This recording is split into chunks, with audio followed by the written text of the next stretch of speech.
कि आप लोगों को स्क्रीन पे दिख रहा होगा। आज हम लोग बात करेंगे, विस्तृत रूप में बात करेंगे मुद्रास्फीति के ऊपर। मुद्रास्फीति जैसा कि शाब्दिक अर्थ से पता चलता है कि मुद्रा की जो स्फीति है, मतलब मुद्रा से जो आई हुई महंगाई है, उसको कहते हैं मुद्रास्फीति। इस महंगाई हम लोग तरह तरह के रूप में देखते हैं अपने भारतीय समाज में। जैसे महंगाई डायन खाए जाते है, या फिर आप देखते हैं कि गरीब हमेशा परेशान रहता है।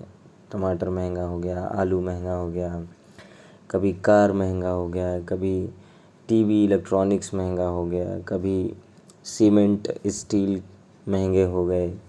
तो इससे प्रभाव भी हमारे जनजीवन पर पड़ता है। जैसे अगर सीमेंट वगैरह महंगे हो गए तो घर महंगे बनेंगे।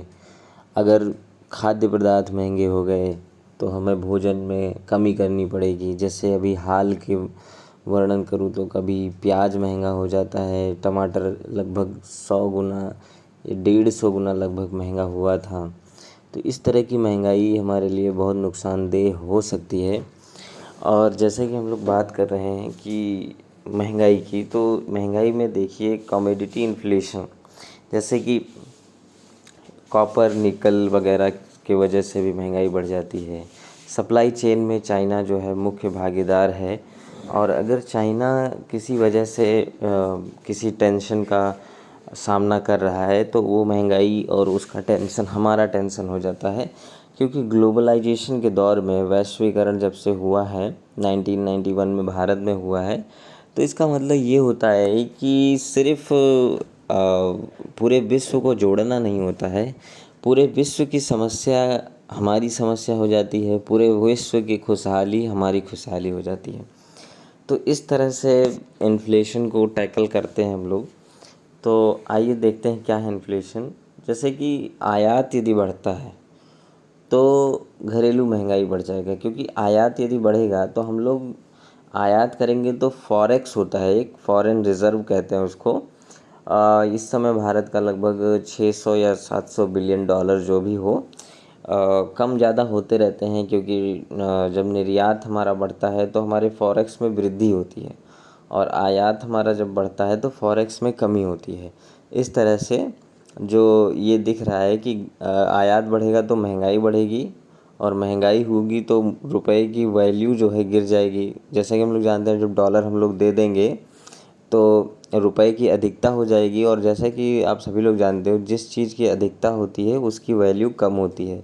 तो इस तरह रुपए की वैल्यू गिर जाएगी, और इस तरह जब डॉलर हमारा बाहर चला जाएगा और कुछ ही डॉलर रहेगा, तो जिसकी कमी रहेगी उसकी वैल्यू बढ़ जाती है। तो इस तरह डॉलर मजबूत हो जाएगा। तो आरबीआई इसका उपाय ये करेगा कि ये जो है आरबीआई जो है डॉलर को निकालेगा, फॉरेक्स रिज़र्व से निकालेगा, या कहीं ना कहीं से वो डॉलर की सप्लाई को बढ़ाएगा, ताकि डॉलर की जो तंगी है वो कम हो जाए, यानी डिमांड कम हो जाए, और जिससे रुपए की वैल्यू भी बढ़ जाए। तो जब भाई आरबीआई जब डॉलर निकालेगा तो अपने घर से तो देगा नहीं, फॉरेक्स से ही निकालेगा, और इस तरह फॉरेक्स भी कम होगा मुद्रास्फीति की वजह से। तो इसका एक कंक्लूजन ये निकलता है, यदि आयात बढ़ता है तो फॉरेक्स कम होता है। फिर दूसरे नंबर पे हम आते हैं, कॉन्सेप्ट हमारा है डॉलर स्माइल थ्योरी। मतलब परिस्थिति कोई भी हो लेकिन डॉलर मुस्कुराता रहेगा। जैसे कि हम लोग जानते हैं कि अभी वर्ल्ड लेवल पे मल्टीलैटरलिज्म के तहत ये चल रहा है कि चाइना प्लस वन पॉलिसी, मतलब चाइना प्लस वन, मतलब जैसे कि हम लोग जानते हैं कि मैन्युफैक्चरिंग सेक्टर दुनिया का इस समय जो है केंद्र बना हुआ है विकास के स्तर में, और मैन्युफैक्चरिंग सेक्टर का जो सप्लाई चेन है उसका सबसे मुख्य किरदार जो है चाइना है। तो चाइना से अपनी निर्भरता को हटाने के लिए लोग देख रहे हैं।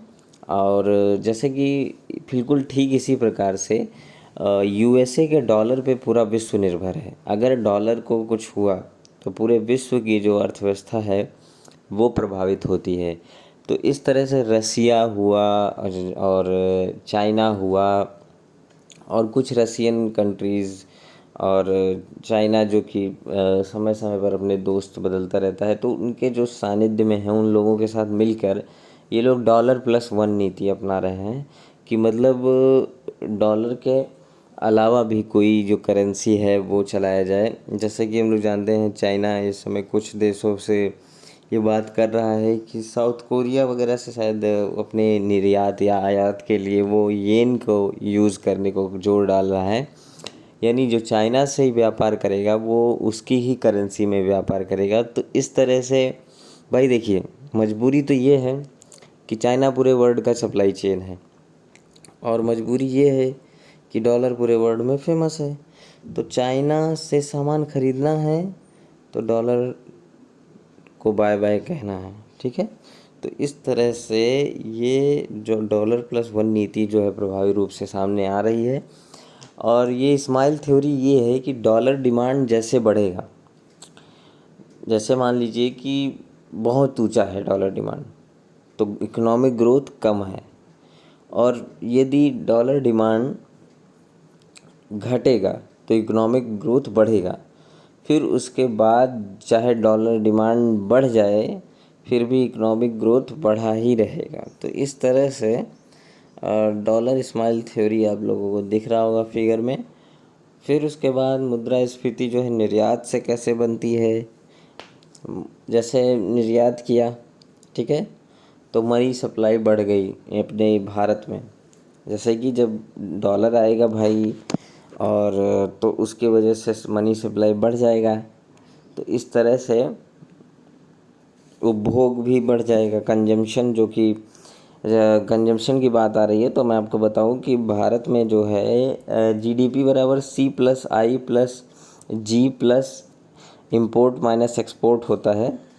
तो जिसमें सी जो है, सी आपका 55% है, यानी भारत उपभोक्तावादी कंट्री है, यानी कंज्यूमरिज्म देश है। तो इस तरह से भारत जो है निर्यात बढ़ा करके भी उपभोग बढ़ाता है, और इसको कहते हैं टू मच मनी। यानी जब ये परिणाम इसका क्या होगा कि जब मनी बहुत ज़्यादा हो जाएगा तो too much money chase few goods, मतलब बहुत सारे पैसे और कुछ ही वस्तुओं को चेज़ कर रहे हैं, ठीक है। फिर उसके बाद करेंसी इन्फ्लेशन, जैसे कि हम लोग जानते हैं कि करेंसी भी अपने आप में वैल्यू गिरता रहता है, बढ़ता रहता है। फिर उसके बाद क्रेडिट इन्फ्लेशन, अगर हम लोगों ने बहुत ज़्यादा मतलब क्रेडिट कर दिया है तो भी इन्फ्लेशन होगा। और फिजिकल डेफिसिट को कम करने का दबाव आरबीआई पर रहता है, उस वजह से जो मुद्रास्फीति आती है उसको भी मुद्रास्फीति ही कहते हैं। जैसे फिजिकल डेफिसिट क्या है, राजकोषीय घाटा। जैसे सरकार जो है अपने कुल आय और व्यय का जो ब्यौरा है 1 फरवरी को निकालती है। तो इसमें क्या होता है, यदि आय बहुत कम है और व्यय उससे ज़्यादा है तो सरकार जो है कल्याणकारी कार्य करने के लिए बनती है। वो तो पता ही होगा आप लोगों को, बजट जो है कल्याणकारी कार्यों के लिए आता है।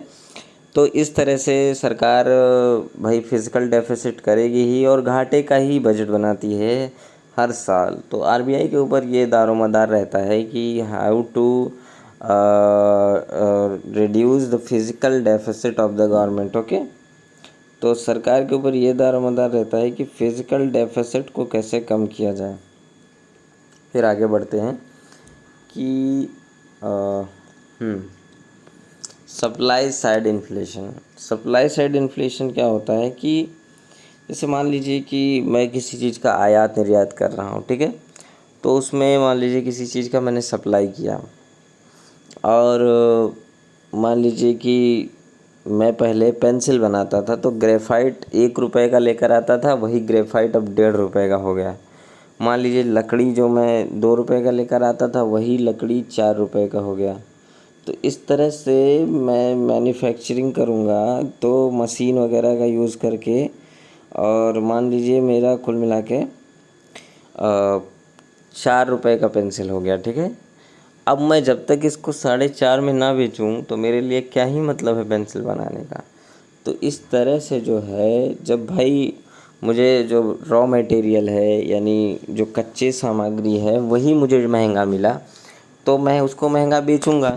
तो इस तरह का जो इन्फ्लेशन आएगा तो इससे मुझे कोई फ़र्क नहीं पड़ता, क्योंकि भाई मुझे सामान महंगा मिला है, तो इस तरह से सप्लाई साइड इन्फ्लेशन या भाई कॉस्ट तो पुश होगा ही ना, तो कॉस्ट पुश इन्फ्लेशन भी कहते हैं। जैसे कोई गाड़ी है, अगर आप 50 लाख में लाते हो, तो मान लीजिए उसका 30, मान लीजिए कोई 30 लाख में गाड़ी बनाता है और आप 50 लाख में उसको खरीदते हो। अब वो गाड़ी 40 लाख में बनने लगी है, तो आप उसको जाहिर सी बात है 60 लाख में खरीदोगे। ठीक है, तो इस तरह से महंगाई होती है। तो होल सेल प्राइस इंडेक्स जो है ये कौन निकालता है? OEA और MOC एक संस्था है, इसका आप फुल फॉर्म सर्च कर लीजिएगा। तो जैसे कि आप लोग देख रहे हो, इसमें कच्चा माल महंगा, विनिर्माण लागत ज़्यादा। विनिर्माण वही मैंने कहा कि मैन्युफैक्चरिंग जो है, मान लीजिए आलू महंगा हो गया तो आपका चिप्स भी महंगा हो जाएगा, या उसकी क्वांटिटी गिर जाएगी या महंगाई बढ़ जाएगा, दो में से एक चीज़ होता है। तो महंगाई, क्योंकि WPI में विनिर्माण 65% भागीदार रखता है, ठीक है, वो तो सभी लोग को पता है। और 2021-22 में WPI अंकों में इसलिए दहाई अंकों में चला गया था, क्योंकि जो कमोडिटी या कच्चा माल था वो महंगा हो गया था, ठीक है, एवं निर्माण लागत मूल्य बढ़ गया था। तो जैसा कि जानते हो, जब भाई महंगा हो ही जाएगा, जब विनिर्माण लागत मूल्य कमोडिटी प्राइस महंगे हो जाएंगे। CPI आपका कौन निकालता है? CPI आपका निकालता है NSO या MSPI, मतलब मिनिस्ट्री ऑफ स्टैटिकल जो है, ये जो है NSO इसके तहत आता है। तो नेशनल स्टैटिकल ऑर्गेनाइजेशन शायद इसका फुल फॉर्म है, वो निकालता है CPI।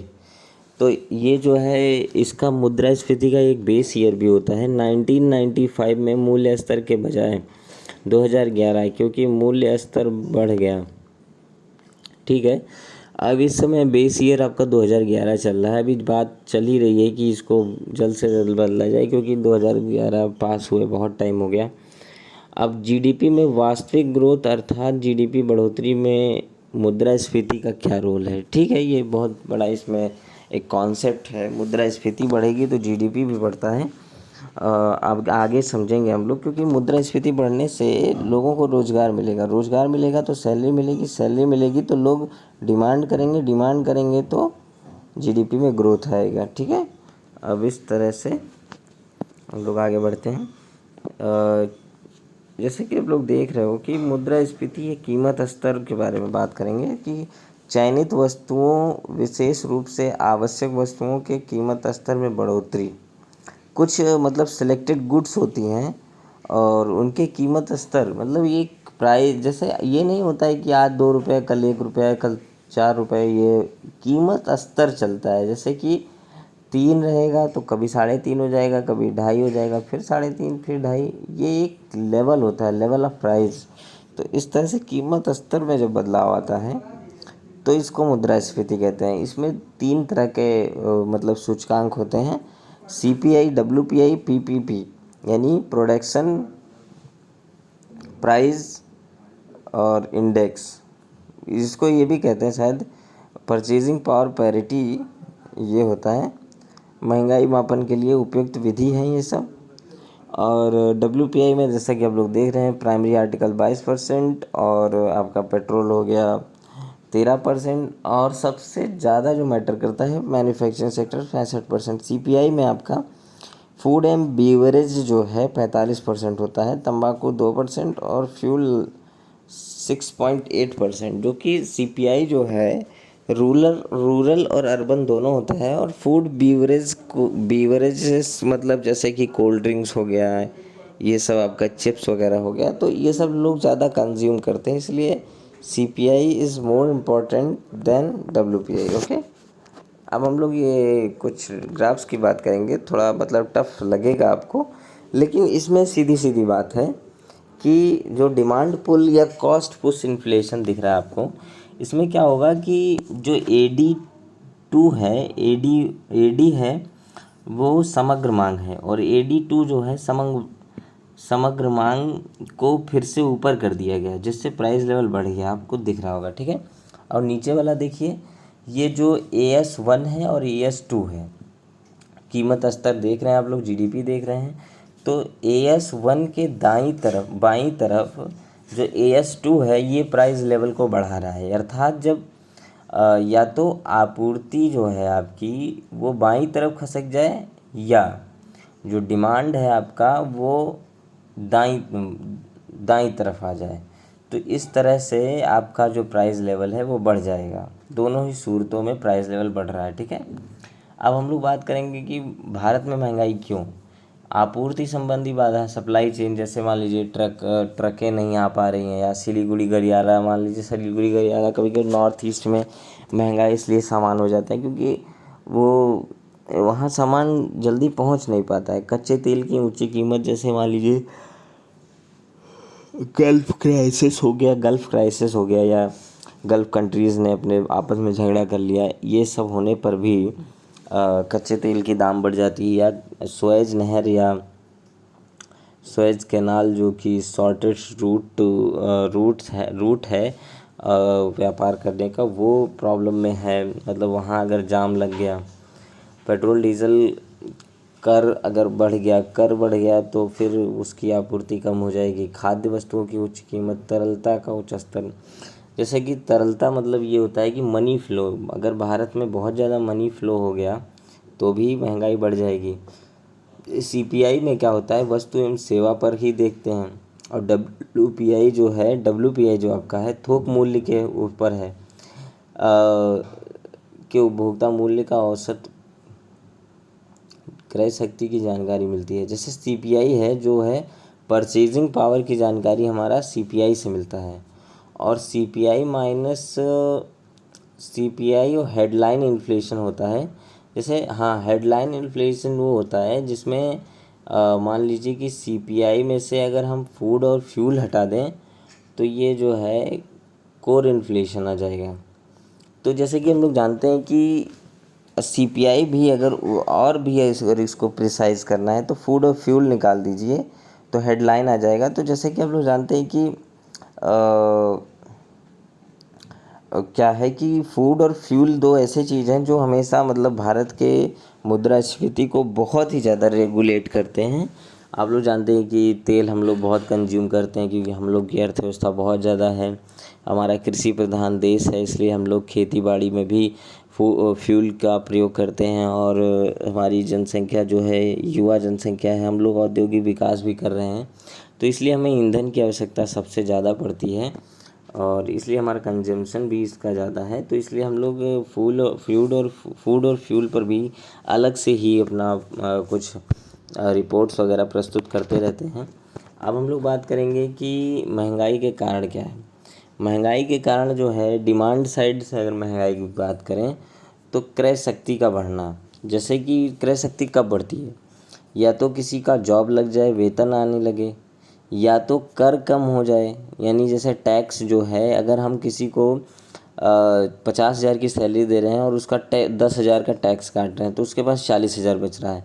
अगर हम मान लीजिए किसी को 50,000 का टैक्स दे रहे हैं, मतलब सैलरी दे रहे हैं और उसका 2,000 टैक्स काट रहे हैं तो उसके पास 48,000 बच रहा है, और वही 48,000 में वो कहेगा वाह मेरा 8,000 बच गया। तो 8,000 वो मान लीजिए कि महीने में 8,000 का वो क्या करेगा, दारू पी लेगा। तो इससे क्या है, डिमांड बढ़ेगा।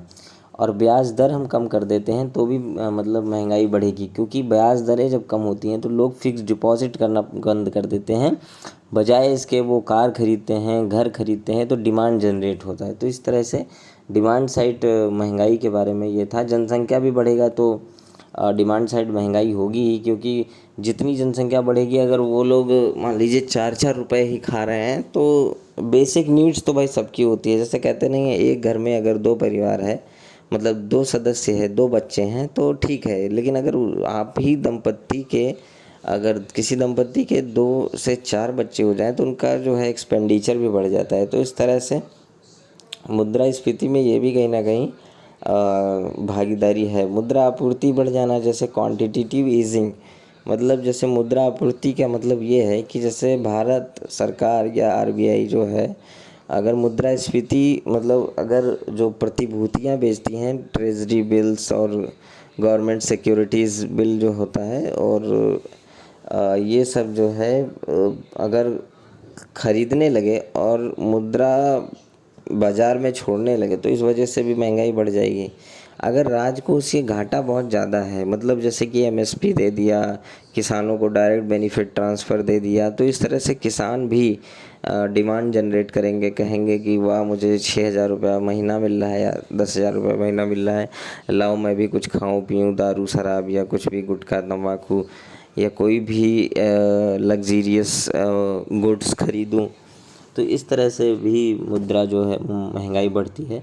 और मुद्रा मूल्य यदि वैल्यू ही गिर जाए तो भी महंगाई आ जाएगी, क्योंकि लोग जो 100 रुपये ले जाकर 2 टमाटर खरीदते थे, वही 100 रुपये से वो पता चल रहा है कि 2 किलो टमाटर, 2 किलो प्याज, 2 किलो आलू अगर ख़रीदने लगे तो इस तरह भी डिमांड जो है साइड महंगाई आ जाएगी। तो सप्लाई साइड इसी तरह देख लीजिए। निजीकरण उदाहरण, मतलब जैसे कि मान लीजिए सड़क यातायात और महंगा आवाजाही हो गया, तो ये सब सप्लाई साइड हो गया। जैसे मान लीजिए कोई मेरा कच्चा सामान ला रहा है और मुझे उससे अपने कंपनी का मैन्युफैक्चर करना है, कंपनी में मैन्युफैक्चर कर रहा है, तो मैं कहूँ कि पिछली बार तुमने 100 रुपया लिया था, इस बार 100 रुपया लोगे ना? तो वो कहेगा बाबू साहब अब भूल जाओ वो ज़माना। पता चल रहा है वहाँ इतना जाम रहता है कि 3 घंटा मैं खड़ा रहता हूँ। पता चलता है कि बीच में 20 किलोमीटर ऊबड़ खाबड़ रास्ता है, वहाँ मैं धीरे धीरे चलाता हूँ, मेरी टायर भी पंचर हो गई है बाबू साहब। अब 100 रुपये वाला ज़माना चला गया, अब मुझे 500 रुपया चाहिए। तो इस तरह से डिमांड, जब वो सप्लाई साइड महंगाई करेगा तो मैं भी जो वस्तु है वो महंगा बेचूंगा, तो इस तरह मुद्रास्फीति बढ़ेगी। जैसे कि स्वास्थ्य खर्चा और जो है कम मजदूरी, ब्याज अधिक। जैसे स्वास्थ्य खर्चा क्या है, मतलब देखिए स्वास्थ्य खर्चा क्या है, जैसे मान लीजिए कि जब हम लोग भाई मान लीजिए किसी को मजदूरी करा रहे हैं, ठीक है, तो मैं उसको 200 रुपया दे रहा हूँ मान लीजिए पर डे का मजदूरी, तो वो कहेगा बाबू साहब हमें ये जुर्म मत कीजिए। अभी मैं कल बाज़ार गया था, मेरा दांत चेक किया है, बाबू साहब 300 रुपया फ़ीस लिया है बाबू साहब, तो मुझे भी कुछ महंगा दीजिए बाबू साहब, वरना मेरा कैसे घर चलेगा। तो इस तरह मुद्रास्फीति सप्लाई साइड आएगी। तब वो लेबर मुझसे जब कहेगा कि डॉक्टर साहब को पैसा देना है, ये करना है, वो करना है, तो जब मैं वह वस्तु बन के मेरी फैक्ट्री में तैयार हो जाएगी, मैन्युफैक्चर हो जाएगी, तो फिर मैं दुकानदारों से कहूँगा देखिए लेबर आजकल कितने नखरे करते हैं, ये वो पैसा मांगते रहते हैं, ऐसे करते हैं। तो फिर मैं भी वही वस्तु महंगी बेचूंगा, तो फिर मुद्रास्फीति कहीं ना कहीं बढ़ेगा। और कम मजदूरी, जैसे कि मजदूरी अगर बढ़ा दिया तो फिर वो भी महंगाई आ गई। और ब्याज अधिक कर दिया तो भी जो है सप्लाई साइड ही वो रहेगा। तो WPI जो है थोक पर लगता है और CPI आपका खुदरा उपभोक्ताओं पर लगता है। विकसित देश यदि अपना ब्याज दर बढ़ाते हैं तब अन्य राष्ट्रों को अपना ब्याज दर बढ़ाते हैं। तो जैसे जो भारत है अपना ब्याज दर इसलिए बढ़ाता है ताकि मुद्रा के बाज़ार मूल्य को बनाए रखे। मतलब ये है कि जैसे अमेरिका है अपना ब्याज दर इसलिए बढ़ाता है, मान लीजिए कोई प्रॉब्लम हो गया, वो अपना ब्याज दर बढ़ा दिया, तो भारत भी ब्याज दर बढ़ा देगा ताकि जो मुद्रा का मूल्य है वो बना रहे। इसी के साथ आपको शायद मैं आशा करता हूँ आपको समझ आया होगा। Thank you very much.